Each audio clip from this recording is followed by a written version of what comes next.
Hey, what's up guys? This is Anthony from AnthonysCustoms, and for this review, we are looking at the Figuarts ASHURAMAN, which is a guy with 6 arms, and he's really cool looking, so I'm very happy to review this. You guys know I'm not into the whole Kinnikuman thing, but I've had my friend send me these. He asked me if I would review them, so I'm reviewing them, and they're really cool figures, most of them. This one is one of them. I like it a whole lot, so I'm happy to show it to you. So let's get it off the stand and take a closer look. This guy stands just about 6.5 inches tall, which makes him right around 16 centimeters. So he does have some size to him, and obviously he's got some bulk. With all those extra shoulders and arms, he's got some weight to him and some heft, and that's pretty cool. And the thing I find most impressive about this figure is that he has 3 arms on both sides, and the anatomy is still surprisingly good. Yes, it's hidden mostly by this collar piece right here, but still, it's pretty well done. Like, his chest doesn't look weird, his torso doesn't look elongated, and the arms themselves all look really nice, and the shoulder joints all look really nice. And there's a butterfly joint in there, and they all work as well as they can with 3 other arms bumping up against each other. So, I mean, it's really impressive. Alright, so before we get into the figure though, let's look at the accessories. There's not too many. We have a total of 4 faces. The one that comes on him in the package is the stern, kind of mouth-closed, neutral face. Then we have one that looks like a laughing face, one that looks like a yelling face, and one that looks like some kind of distressed face. We have 3 hands for every arm. We have the fist hand, and then we have 2 different sets of open hands with hinges in them. I thought one was supposed to be more for gripping and one was supposed to just be more of a neutral, but they're almost indiscernible. So I don't know, you get 2 open hands with hinges for each arm, and then the fist hand. And then lastly, we have the folding chair, which is pretty nicely done for a folding chair. So not the most accessories in the world, but it's not too bad. Now, as far as the figure goes, the paint job on this guy is spectacular. He's all matte other than the metallic parts, so that's really nice to have that contrast between the shininess or the metallicness, the lustrous parts, and the flat parts, so that's really cool. And then the flesh tones are painted very nicely, almost reminiscent of the Soda Street Fighter figures, which, while sometimes oversaturated, they looked really good, and this guy does look really good also.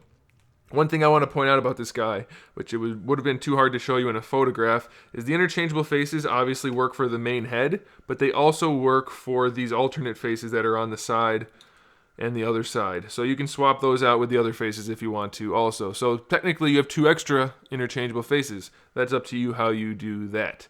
Alright, now as far as articulation goes, we're going to try to go through this without, well, it shouldn't be too hard. It's fairly basic. The head itself is on a double ball peg, and it works really well. It pops out a little bit too easily, but that's okay. You won't break anything. You can pop it back in, but obviously it rotates all the way around. Full range of motion, and the neck is, I think the neck's articulated. Yeah, the neck's on a ball peg also. And so this is a good example of why the double ball peg works. You can just lean it any direction you want, just whenever you want to do it. If you have the ball hinge, you have to bend it and then rotate it and twist it around in order to get it to work the way you want. Double ball pegs are way better for necks, and this, like I said, is a really good example. Great articulation for the neck. Now for the shoulders, it's fairly basic. It's just 3 times the basicness. So we have a ball peg for each arm. It'll move around in the socket, and then obviously you can see the ball hinge that the arm moves on, and then that pegs into the bicep, which gives it a rotation. So each one of those is the exact same, and there's a big butterfly joint that actually moves up and down, so it's kind of like a ball peg butterfly that brings it forward and back, and you can move it around. So very, very nice. You can get those arms all the way across the chest without sacrificing any real aesthetics. If it was just a single arm, you'd see a little bit of a hinge, and that's it. The butterfly combination with the ball-pegged ball hinge, very, very nice combination. So I love the way they did that. They executed it very well. The elbows are double-jointed elbows, which give you really good range. Not the best-looking elbows in the world. I have said that in the other Kinnikuman figure reviews. The way they look, kind of mechanical. It's a little disappointing, but it's not a big deal. And you can see that line right there for that rotation. If you want that extra rotation out of the elbow hinge, you got it. So it's in there. And then the wrists are on ball hinges, so you can move them around pretty well.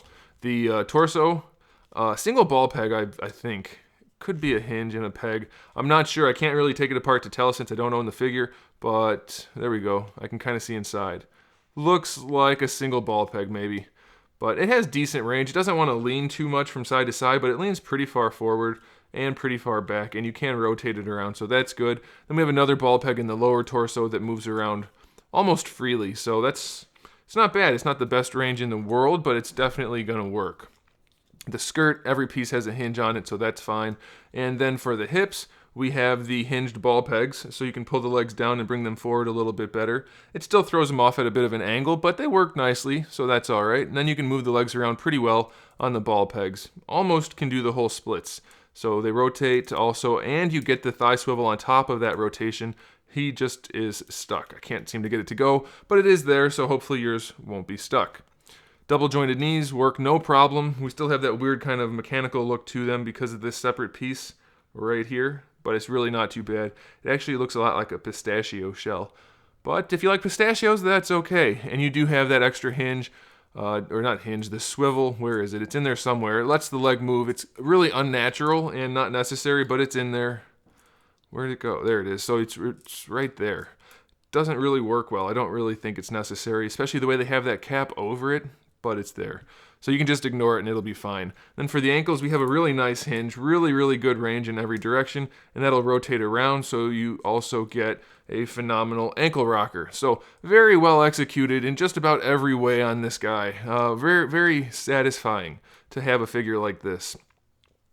You know, sometimes you have to buy a figure that, or you don't have to buy it, but you buy a figure that they really sacrifice the aesthetics for the articulation when you really don't need to, and this is a good example of that. Sure, it could be better, but this is a really nice balance of the two, and it still affords a great range of motion, so I recommend it 100%. Thanks for watching, guys. Make sure you subscribe to the channel. I have new videos up every single day. We talk about action figures, movies, TV shows, video games, all kinds of fun stuff, so make sure you come back for that. And in the meantime, keep collecting.